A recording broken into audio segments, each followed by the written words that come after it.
I'm Steelfur. This is me speaking, so Steelfur speaks. The catchiest name for the podcast I could come up with, tragically. Today we're going to do something a bit fun, maybe a bit different. We're just going to read. I like reading. I'm just going to read to you guys from the lore. So if you haven't got time to sit down and read this yourself, you just want to zone me out and put me in your ears and just hear me read this to you, it's perfectly fine with me. The Lexi Livewire story. To the north of Korshem, which is the big world tree, far beyond Lake Frigid and the endless plains of ice and snow, up the sides of mighty fjords that reach up into the heavens, lies a realm that floated amongst the long white clouds. This is Enion, the armory of the ancients and training ground of champions. A place oft told in old wives' tales, or the sing-song of the wandering bard, as the battlefield where Vior, the mighty ancient of thunder and ice, held back the legions of old ones for 90 long cycles of the moon. 'Tis said that as Yor fell, his blood imbued these shattered rocks with an incredible energy that set them adrift towards the heavens. His abandoned weapons became mighty vaults of iron and stone, and his pulsing veins that held his energy and his essence became the trails of the aura that danced through the skies of Enion, enveloping all that lie within in a soft, beautiful glow. And all manners of wonders and dangers lie hidden here, to this day, within these isles that hover high above the clouds. Lexi was born in Volthaven, a village that drifted slowly as it navigated the treacherous skies of Enion. Her childhood was spent in wide-eyed wonder under the soft embrace of the aura, as she marvelled at the majestic sights that lay beyond her windows. That's really cute. Look at that. She loved the trails left by Yor's mighty lightning as they raced through the skies around Volthaven, and the silky road of glistening green that was sure to follow in its wake. She rejoiced at the first winter snow when it dusted her rooftop, and danced in the rain at the first sound of her thunder, which signalled the spring's return. She loved archery and sparring and was quick on her feet, and from an early age she was captivated by stories of the mighty wayfinders that rode on the auras to distant isles at the other ends of Wraith.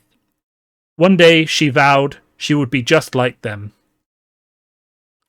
On the coldest of winters, when the sky freezes over, and even Yor's mighty thunder slowed to a sluggish crawl, the tales of Aria would fill the taverns of Volthaven as the entire village seemed to huddle around its massive hearth.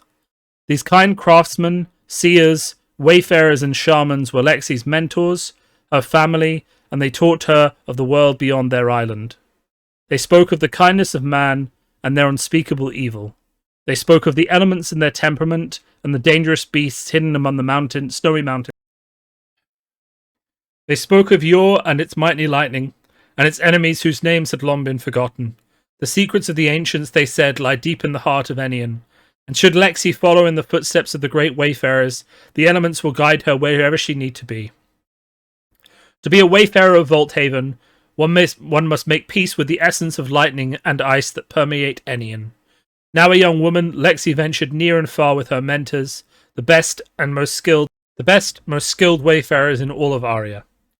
She felt the constant coat of frost upon her hood, and arcs of static brushing on her skin, and an incredible sense of freedom as she embraced the vastness in this land above the clouds.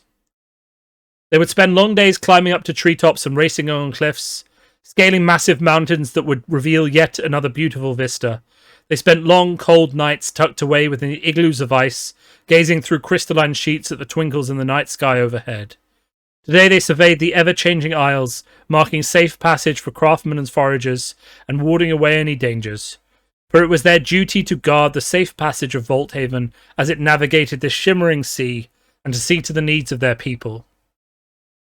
And by Lexi's powers grew, until she could channel the power of lightning and ice all on her own. At long last she too could ride upon the trails of the aura like the most seasoned of wayfarers, as all of Volthaven and Enion lay beneath her feet. With a flash of lightning behind her every springing step, Lexi ventured far from Volthaven. Her youth made her fearless, and her talents gave her strength. With patience and with practice and perseverance, she became a master of the bow and a most distinguished tracker, and her charm and stories earned her the love and respect of all but the most gruff of elders. She was Volthaven's darling, the most daring of adventurers, and soon her fame rang out across the 1,000 isles of Enion. 'Twas like a dream, this peaceful life. but all dreams must come to an end. One night, a mighty tremor shook all of Enion. It was as if Yor had turned all of its eternal sleep, and the entire world around Lexi trembled and shook. That lightning that streaked through the sky turned violent as they crashed into the isles with all of their might. These isles that had stood for aeons began to crumble and break as hanging gardens and cliff-top forests froze and shattered under the mighty power of the elements. When the chaos subsided, Lexi gazed out into the land in shock and awe. While Volthaven remained largely intact, mighty gashes were carved into the isles around them, revealing hints of an ancient colossal structure buried within. The land around them began to hum a dull, low, and ominous tone, as if Enion itself was about to awaken from a deep slumber. The elements about Lexi were agitated now, buzzing with an urgent desperation. They tugged upon her hair and stung her arms as if urging her onwards towards the north. What is happening? The seers did not know, but it was clear that the answers they needed lay deep within the heart of Enion.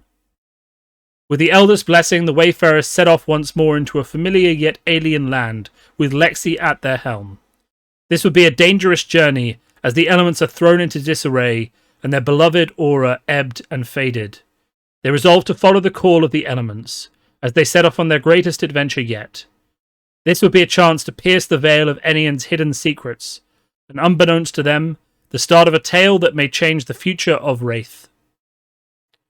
To be continued. So, I mean, this is a fantastic article, isn't it? I mean, it paints a really vivid picture of where they live on these floating islands powered by lightning, and the people who harness the lightning can fly along the Aurora Borealis to wherever they need to go. I mean, this is just fantastic high fantasy. I would say that this is quite unique. I mean, if you've heard anything like this, please do let me know in the comments. I can't say I've heard of Sky Riders and, you know, people who can fly in fantasy, but this idea of living in a lightning-dominated land where you're riding the Aurora Borealis at the power of lightning in the sky is mad, but they're brilliant.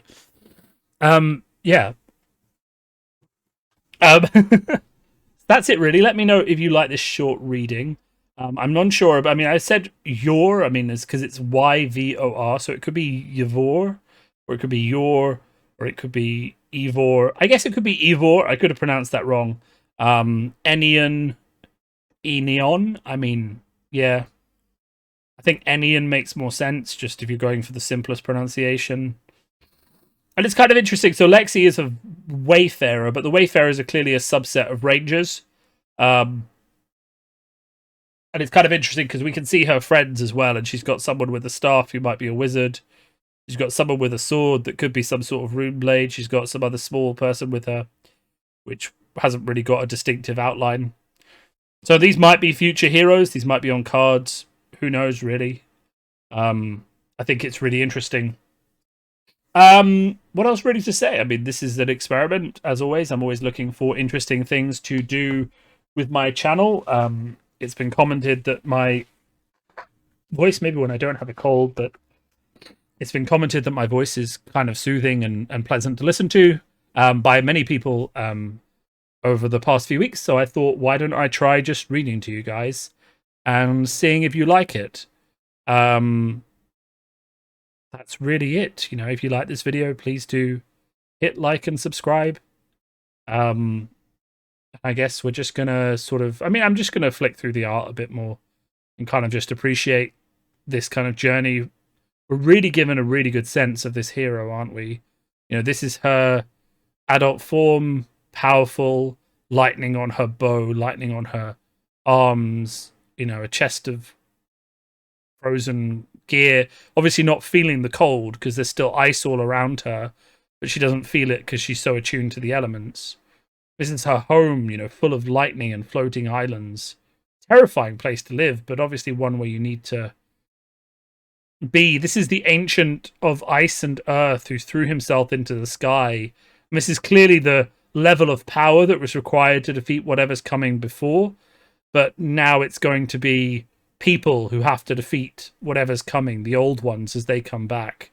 This is just adorable. You know, she's playing with snow, she's running, she's shooting a bow. It's brilliant. Just listening to stories and tales. Like Aria just seems like the sort of place you could live.